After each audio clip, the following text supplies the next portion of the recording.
Hello friends, नमस्कार, good morning. स्वागत है आप सभी का आपके अपने channel triple C by study पर। तो आज की इस क्लास में आप सभी को बताएंगे नोट का साइज व कलर, और ये पूरा क्लास आपके लिए काफ़ी इंपॉर्टेंट होगा क्योंकि इस प्रकार से भी ढेर सारे प्रश्न आपके ट्रिपल सी एग्जाम में पूछे जाते हैं।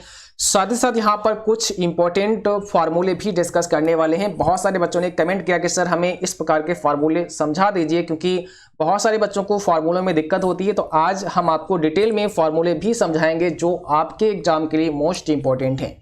पूरा क्लास करना है। सबसे पहले शुरुआत करते हैं नोट के साइज से। तो देखो यहाँ पर हमने आपके सामने जो भी इंपॉर्टेंट हैं, जो आपके ट्रिपल सी एग्जाम में आते हैं, ठीक है, जो आपकी न्यू करेंसी है, उनके बारे में यहाँ पे डिटेल में बताया है, आप पढ़ सकते हैं। सबसे पहले अधिकांश पूछा जाता है कि 2000 रुपये का जो नोट है उसका साइज कितना है। तो देखो आप अच्छे से इसको याद कर लेना। 2000 रुपये का नोट का जो साइज है वो 66 mm बाई 166 mm है, ठीक है। तो यहाँ पर आपका जो करेक्ट आंसर होगा वो 66 बाई 166 होगा। 2000 रुपये के नोट का ये क्या है, साइज है। कलर अगर पूछे तो आपको याद रखना है मैजेंटा इसका कलर होता है, ठीक है। तो ये चीज़ आपकी कंफर्म हो गई, 2000 रुपये का साइज और कलर। इसके बाद में अगर हम देखें 500 रुपीज़ का कलर और साइज क्या होगा, तो देखो साइज में क्या है 66 mm बाई 150 mm। ये क्या है, 500 रुपये के नोट का साइज है। इसके बाद में इसका कलर कैसा है, स्टोन ग्रे कलर का है। स्टोन ग्रे कलर का है आपका 500 रुपीज़ का नोट। इसका साइज है 66 बाई 150 mm। अब अगर आप देखें 200 रुपीज़ के नोट का साइज, तो 66 बाई 146 mm, 66 बाई 146 mm। और इसका जो कलर है वो ब्राइट येलो है। 200 रुपये के नोट का जो कलर है वो कैसा है, ब्राइट येलो है। दूसरा, अभी पिछले एग्जाम में पूछा गया था 50 रुपये नोट का कलर और साइज। तो इसका जो साइज होता है वो 66 बाई 135 mm होता है, 50 रुपये नोट का साइज। और इसका जो कलर होता है वो आपका फ्लोरोसेंट होता है, ठीक है, इसको ध्यान रखना है। तो यहाँ पर आप इसका चाहो तो एक स्क्रीनशॉट भी ले सकते हो, ठीक है, आपके लिए काफ़ी इंपॉर्टेंट। यहाँ पे सभी 2000 रुपये के नोट का साइज और कलर, 200 रुपये के नोट का साइज और कलर, 500 और 50 रुपये का, ये हमने आपको बता दिया है। अब इसके आगे बढ़ते हैं। कुछ इंपॉर्टेंट फार्मूले जो आपको समझना और पढ़ना बहुत ज़रूरी है। जैसे कि इस प्रकार से एक फार्मूला आता है इक्वल राउंड करके, ठीक है, इक्वल राउंड। उसके बाद में जैसे यहाँ पे कोई नंबर लिखा है 245.254 कामा -2। अब अधिकांश माइनस पूछा जा रहा है, तो इसको समझते हैं। तो यहाँ पर जैसे कि लिखते हैं 245.254, ठीक है, कामा लगा दिया -2। ये -2 क्या करता है, हमें देखो ये आपका 2 यानी कि -2 स्थान राउंड करता है। और ये माइनस हमें, जैसे यहाँ पे देखो ये लगा है पॉइंट, इस पॉइंट की अगर हम राइट साइड में चलेंगे तो प्लस हो जाएगा, इधर क्या रहेगा, प्लस रहेगा, और इधर चलेंगे लेफ्ट साइड में तो माइनस रहेगा, ठीक है। तो एक चीज ध्यान रखना, ये रहा आपका दशमलव, ओके। अब यहाँ पर -2 लगा है, इसलिए हमें दशमलव के किधर जाना है, लेफ्ट साइड में जाना है। ये समझ में बात आ रही, इस पॉइंट के लेफ्ट साइड में जाना है, यानी कि यहाँ पर जो दशमलव लगा हुआ है इसके लेफ्ट साइड में जाना है, यहाँ और यहाँ, ये 2 अंक हमें लेने हैं। ये बात समझ में आई। अब यहाँ पर करना क्या है, राउंड करना है 2 वैल्यू को, 5 और 4 को। तो एक चीज पहले समझो, यहाँ पर हमें इन 2 वैल्यू के स्थान पर 0 लाना है, मींस इसको हमें राउंड करना है। तो हम 5 को यहाँ से हटाएंगे और 4 को भी हटाएंगे। 5 हट गया, 4 जब हटेगा तो उसको देखना पड़ेगा कि क्या ये 5 से बड़ा है। एक रूल है, अगर यहाँ से जो संख्या आप हटा रहे हैं वो 5 या 5 से बड़ी है तो जो शेष बची है इसमें आप एक ऐड कर देंगे। बट आप देखेंगे तो यहाँ पर 4 जो कि 5 से छोटा है तो इस पर ऐड नहीं करेंगे, इसलिए इसका जवाब आपका होगा यहाँ पे 2 यही रहेगा, और 4 और 5 के स्थान पर 0 0 आ जाएगा। उसके बाद यहाँ पर देखो ये भी 0 0 हो जाएगा अपने आप। तो यहाँ पर चाहो तो आप 0 0 लगा सकते हो, अदरवाइज इसको ऐसे भी छोड़ सकते हो।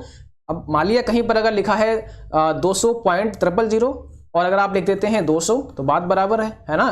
तो ये चीज़ हो गई, यहाँ पर हमारा आंसर आ जाएगा 200। ये चीज़ आपके समझ में आई होगी, नहीं आई है कोई दिक्कत नहीं है। अभी हम आपको फिर से एक बार और समझाते हैं दूसरा फार्मूला। जैसे एक और चीज़ आप यहाँ पे ध्यान से देखो, हमने यहाँ पे लिखा है इक्वल राउंड, ठीक है, और 220 लिखा है, दशमलव 5, 4 और 2 कामा। अब यहाँ पे माइनस नहीं लिखा, मैंने केवल 2 लिखा। पहले इसको समझ लो, केवल जब 2 लिखा तो क्या होगा, जैसा कि हमने बताया था पॉइंट की अब किधर चलेगा, यहाँ पे राइट साइड में, ठीक है, ये प्लस होगा। तो जब प्लस यहाँ हो, प्लस मतलब जहां पर कोई चिन्ह नहीं लगा होगा वहां पर प्लस ही माना जाता है, ठीक है। तो ये समझ लो आपका +2 है, और +2 है इसका मतलब पॉइंट के मुझे फिर राइट साइड में रहना है। तो देखो भाई, अब पॉइंट के बाद हमें 2 वैल्यू ही चाहिए, तीसरी वाली नहीं चाहिए। तो 2 को हम हटाएंगे यहाँ से।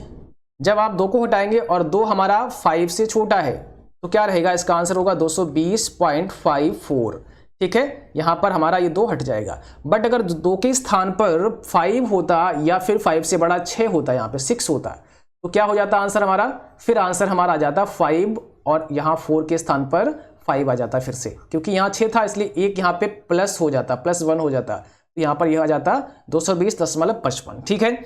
एक और फार्मूला देखते हैं, उसके बाद हम आपको एक्सेल में भी समझाएंगे, अभी कैल्क में भी समझाएंगे ताकि और अच्छे से आपके समझ में आए, ठीक है, क्योंकि यहाँ पर बच्चों को काफी प्रॉब्लम है। इक्वल राउंड, अब देखो यहाँ पे क्या दिया है, अब आप लोग कहेंगे 374 कामा -2, इसका मान बताना है।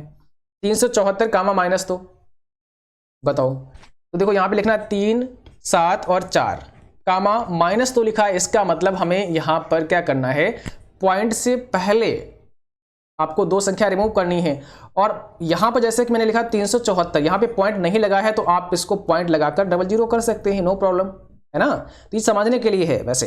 तो देखो यहां पर ये 2 संख्याएं हमें नहीं चाहिए, और जब ये 2 संख्याएं हमें नहीं चाहिए तो क्या होगा, यहां पर 00 करना पड़ेगा, ठीक है। तो देखो यहां पर आप 4 को हटाएंगे, ठीक है, 7 को भी हटाएंगे। अब देखो 7 जो है वो 5 से बड़ा है, 5 से बड़ा है ये, तो क्या होगा, यहां पर आपका 3 में 1 प्लस हो जाएगा, इसका मतलब यहां पे 4 हो जाएगा और यहां पर 00 हो जाएगा। तो यहां पर आपका आंसर क्या आ जाएगा, 400 आ जाएगा आपका आंसर, ठीक है। 374 -2 का 400 आपका आंसर आ जाएगा, इसको भी ध्यान रखना है।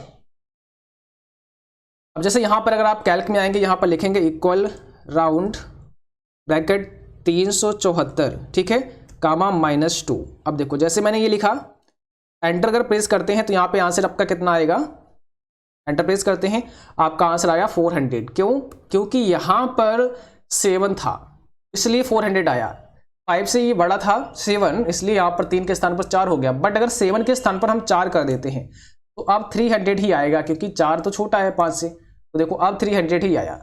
तो इस प्रकार से आप इन्हें अगर समझेंगे तो आपके आसानी से ये चीजें समझ में आएंगी, ठीक है। चलो भाई क्वेश्चन नंबर अगला देखिए, एक फार्मूला है फ्लोर। अब यहां पे क्या पूछा है, फ्लोर 70 कामा और 3, तो इसका मान कितना होगा बताओ। यहां पर 17,3 दिया गया है, इसका आंसर आपको बताना है, फ्लोर पूछा है आपसे। तो हमने जैसे बताया आपको, जब भी फ्लोर पूछे यानी कि आप फर्श को ध्यान कर लो, और फर्श मतलब नीचे की तरफ आपको देखना है, ठीक है। फ्लोर जब भी आए तो यहां पर क्या होगा, आपका आंसर यहां पे होगा, जैसे कि अब 17 है, 17 कामा 3। अब यहां इस 3 से तो मुझे डिवाइड करना होगा, 3 से डिवाइड करना होगा, मीन्स 3 से हमें भाग करना होगा 17 को, ठीक है। और यहां पे डिवाइड जब आप 3 से करेंगे और 17 के नीचे हमें देखना है 16, 15, 14, ऐसी वो संख्या देखनी है जो संख्या आपकी क्या हो, 3 से विभाजित हो जाए। 17 नहीं हो रही है, 16 भी नहीं हो रही है, लेकिन 15 3 से विभाजित हो रही है। अगर आप 15 को काटेंगे 3 से तो विभाजित हो रही है पूरी तरीके से, तो यही हमारा आंसर होगा, ठीक है। यानी कि जब भी फ्लोर दिया होगा तो हमें जो पहली संख्या है उस संख्या के नीचे की तरफ देखना होगा और वो संख्या लानी होगी जो अगली संख्या से पूरी तरह से विभाजित हो जाए। फ्लोर में बस यही है, तो 15 ऐसी वो संख्या है जो 3 से कट जाएगी और यही हमारा आंसर हो जाएगा, ठीक है। अगला देखिए, ऐसा ही एक फार्मूला आता है जो सीलिंग करके आता है। तो बस सीलिंग में सेम वही है, यहां पर फ्लोर बताया मैंने नीचे की तरफ देखना है, बट सीलिंग फैन को आप याद कर लो और सीलिंग में हमें ऊपर की तरफ देखना है, ठीक है। 17 दिया है, कामा 3 दिया है, 17 के ऊपर 18 आता है, फिर 19 आता है, और देखना क्या है कि भाई 3 से कट जाए, तो 17 नहीं कटेगी, 18 कट जाएगी, तो आपका आंसर यहीं पे मिल गया आपको 18, ठीक है, क्योंकि 3 से 18 डिवाइड हो रही है, तो आपका आंसर यहाँ पे होगा। इस प्रकार से हम इसलिए बता रहे हैं ताकि आप जब एग्जाम देंगे वहां पर केवल और केवल आपके सामने क्वेश्चन होगा और उसे इसी प्रकार से करना पड़ेगा। वहां पे आपको कैल्क और एक्सेल नहीं मिलेगा चलाने के लिए, तो आपको समझना है आखिर इसके अंदर ये काम कैसे करता है, कैसे हमें इसको सॉल्व करना है, ये चीज आपको समझना है। एक और फार्मूला काफी इंपॉर्टेंट है, क्वोशिएंट करके आता है। क्वोशिएंट 17,3 का मान आपको ज्ञात करना है। बताओ इसमें क्या होगा, देखो ये चीज बहुत सिंपल है। इसमें क्या कर सकते हैं, कोशिएंट जब भी आपको दिया हो तो हमें यहाँ पहली वाली संख्या में अगली वाली संख्या से भाग देना होता है। मीन्स हमें 3 से भाग देना होता है 17 को, ठीक है। और भाग जब करेंगे तो यहाँ पे क्या आएगा, देखो यहाँ पे 3 × 5 = 15 होते हैं, 2 शेष बचा। अब हमें शेष से मतलब नहीं है बिल्कुल भी, हमारा आंसर यहाँ पे आ चुका है। शर्त ये है इसकी पॉइंट में नहीं काटना है, इसको दशमलव में नहीं काटना है, बस भाग देना है, शेषफल बचे उससे कोई मतलब नहीं है, हमारा भागफल ही हमारा आंसर होगा। तो इसका आंसर कितना हो जाएगा, 5 हो जाएगा। कोशिएंट में 5 आंसर इसका हो जाएगा। अब आपके मन में आ रहा होगा कि आखिर ऐसे फार्मूले बनाए क्यों गए हैं, ऐसा क्यों होता है, कहीं किसी समय ये वाला आंसर हो जाता है, किसी समय ये वाला आंसर हो जाता है ना। ये भी तो आपके मन में चल रहा होगा, ठीक है, बिल्कुल सही चल रहा है, क्योंकि इस पर भी हम कभी अलग से आपको जब पढ़ाएंगे तो समझाएंगे कि आखिर ऐसे फार्मूले क्यों बनाए गए हैं और इनसे क्या बेनिफिट है, हमको क्यों पढ़ने पड़ते हैं और इनसे हमें क्या फ़ायदा मिल सकता है, ठीक है। तो ये चीज़ कभी आगे हम आपको बताएंगे डिटेल में। वैसे अभी क्या हमें अपना आंसर निकालना है, अभी आंसर समझना है कि एग्जाम में हम कैसे आंसर निकाल के लाएंगे, ये समझो पहले। तो बात समझ में आई, यहाँ पर 3 से हमें भाग करना है 17 को और पूरा पूरा काटना नहीं है, ठीक है। 3 × 5 = 15, हमारा आंसर यहाँ पे 5 हो जाएगा। तो ये होगा हमारा कोशिएंट। अगला देखिए, एक और क्वेश्चन यहाँ पे है इक्वल प्रोडक्ट करके, इक्वल प्रोडक्ट 2, सम 4, 5। इस प्रकार से अगर आपसे क्वेश्चन आता है, यानी कि अब आपको दोनों पता है, प्रोडक्ट भी पता है, ठीक है, और सम भी पता है, दोनों का आंसर कैसे होगा। देखो मैंने जब आपको बताया कि भाई जब 2 फार्मूले हों तो उनको आप अलग अलग कर लो। पहले हमें इस फार्मूले को हल कर लेते हैं, सम 4, 5। तो सम क्या करता है भाई, जोड़ने का काम करता है, योग कर देगा। तो सम करेगा 4 और 5 का योग, यहाँ पे 4 और 5 को जोड़ेंगे तो कितना हो जाएगा, 9 हो जाएगा। 9 हो गया। अब ये कामा आप यहाँ लगा सकते हैं, ठीक है। उसके बाद ये 2 भी आप यहाँ लिख सकते हैं और ये प्रोडक्ट भी आप यहाँ लिख सकते हैं, क्योंकि हमने इसको सॉल्व कर लिया। देखो अब आपके सामने ये वैल्यू आ गई है, प्रोडक्ट 2, 9। अब प्रोडक्ट 2, 9 को आपको पता है कितना हो जाएगा भाई, 18 हो जाएगा, क्योंकि यहाँ पर मल्टीप्लाई करनी पड़ेगी, 2 और 9 की गुणा कर देंगे, 18 हो जाएगा। तो राइट आंसर होगा आपका 18, इसको ध्यान रखना है, ठीक है। ये भी आपके लिए काफी इंपॉर्टेंट है, ठीक है। एक फार्मूला आता है पावर करके, पावर 4, 2। अभी पावर क्या करेगा, 4 की पावर 2 कर देगा। पावर जब भी आए आपके सामने तो जैसे जो पहले वैल्यू दी है ना उस पर आगे स्क्वायर हो जाएगा। जैसे पावर 4, 2 तो यहाँ पर 4 की स्क्वायर। अब 4 का जब स्क्वायर हो जाएगा तो बराबर 4 × 4 यानी कि 16 इसका आंसर हो जाएगा, ठीक है। तो इस प्रकार से बहुत सारे फार्मूले हैं जो आपके लिए जानना बहुत जरूरी है और इस पर हमने डिटेल में आपको सारे फार्मूले समझाए हैं, जो भी आपके इंपॉर्टेंट एक्सेल और कैल के फार्मूले सारे समझाए हैं, तो आप लोग समझ सकते हैं। उस वीडियो को देख लेंगे तो सारी चीज़ें आपकी क्लियर हो जाएंगी, ठीक है। इसको ध्यान रखना है। एक चीज़ और आपको बता दें, जैसे अभी हमने यहाँ पे समझाया था कोशिएंट फार्मूला। कोशिएंट फार्मूले में क्या बताया था हमने कि भाई यहाँ पर जो भागफल होगा वही आपका आंसर होगा। इसी प्रकार से एक मोड फार्मूला आता है, मोड। अब इसमें क्या होगा, अगर यहाँ पे लिखते हैं मोड 17, बताओ भाई मोड अगर आ गया यहाँ पे और सेम क्वेश्चन है तो अब आपको 3 से भाग करना पड़ेगा फिर से 17 को, और यहाँ पर शेषफल बताना है, शेषफल। तो भाई 3 × 5 = 15 होते हैं, यहाँ पर शेषफल हमारा 2 हो जाएगा। तो जब मोड आएगा तो शेषफल हमारा आंसर होगा, जब कोशिएंट आएगा तो भागफल हमारा आंसर होगा। यहाँ पर भागफल हमारा 5 था इसलिए 5 आंसर हो गया। मोड जब आएगा तो शेषफल कितना बचा वो हमारा आंसर होगा, ये होगा हमारा मोड, ठीक है। तो ऐसे कई फार्मूले हैं और उसका लिंक आपको इसी वीडियो के डिस्क्रिप्शन बॉक्स में मिल जाएगा, जहां से आप लोग देख सकते हैं, वो सारे क्लास आप पढ़ सकते हैं। और जिनका भी आज एग्जाम है या कल एग्जाम है, आप सभी को हमारी तरफ से best of luck, all the best.